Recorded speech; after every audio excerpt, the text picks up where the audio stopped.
Shoot करताना अशी सिनेमाचं फिलिंगच नाही. म्हणजे आपण एखाद्या सेटवर जातो ना, त्या सेटचा जो माहोल असतो, टिपिकल माहोल, तो मला कधीच जाणवला नाही. म्हणजे अगदी बारीक बारीक लोकांपासून क्रू मेंबर कुठलेही असतील, अगदी मेकअप असतील किंवा स्पॉट दादा जे आपल्याला मदत करतात ते असतील, त्यांच्यापासून सगळ्यांपर्यंत श्रमेशपर्यंत सगळे असे घरचे वाटत, मित्र कोणीतरी आपले भाऊ दादा काही.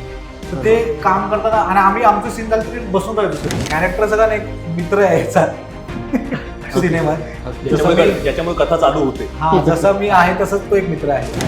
डायलॉग डिलिव्हरी आजचं बोलणं होतं, आत्ताचं बोलणं, ते डायलॉग नाहीये, ते बोलणं आहे, तो टॉक आहे. सो ते करताना जास्त मजा येते. कारण त्यात काय मला असे वेगळे डायलॉग नव्हते बोलायचे, जे नॉर्मली दोन मित्र गप्पा मारतात किंवा त्यांचे जे काही कन्व्हर्सेशन असतात तसेच सीन होते.